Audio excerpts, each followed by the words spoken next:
দুবাইতে আমরা বাংলাদেশি প্রবাসীরা একটা ভিসার জটিলতায় ভুগতেছি। কারো ভিসা রিনিউ হচ্ছে না বা কেউ নতুন করে ভিসা পাচ্ছে না, কেউ ফ্যামিলি নিয়ে মুভ হতে চায়, ওরাও ওটা পারতেছে না। সো এটাই বেটার, আপনি যদি কোনো একটা ইনভেস্টমেন্ট করে যদি গোল্ডেন ভিসাটা নিয়ে রাখেন, যদি আপনার ওরকম মানে ইন্টারেস্ট থাকে আর কি।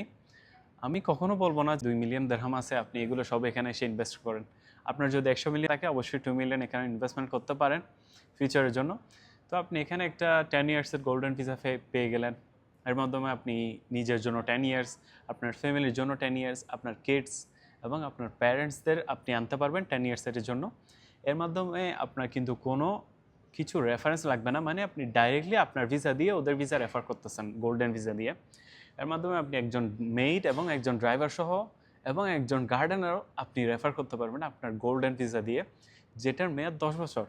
সো এগুলোর জন্য আপনি চাইলে যদি আগে থেকে প্রিপেয়ার হইতে পারেন, কোনো একটা প্রপার্টি 2 মিলিয়ন দেরহামের প্রপার্টি আর কি, ওখানে 20% ডাউন পেমেন্ট করে আপনি গোল্ডেন ভিসার জন্য প্রসেসটা করতে পারেন। তাহলে কি হবে, আপনার 10 বছরের জন্য সিকিউর হয়ে যাবে। ইভেন আপনি ইউকে, ইউএসএ, কানাডা যেখানে যান সমস্যা নেই, 6 মাস পর পর আসতে হবে এরকম কোনো কিছু নাই। এবং এই 10 বছরের ভিসা কিন্তু আবার রিনিউয়েবল, মানে এমন না যে 10 বছর এখানে থাকছেন এরপর 10 বছর পর আপনার ভিসা চলে যাবে, এমন কিছুই না। আপনি 10 বছর পর ওটা জাস্ট রিনিউ করবেন, ঠিক আছে?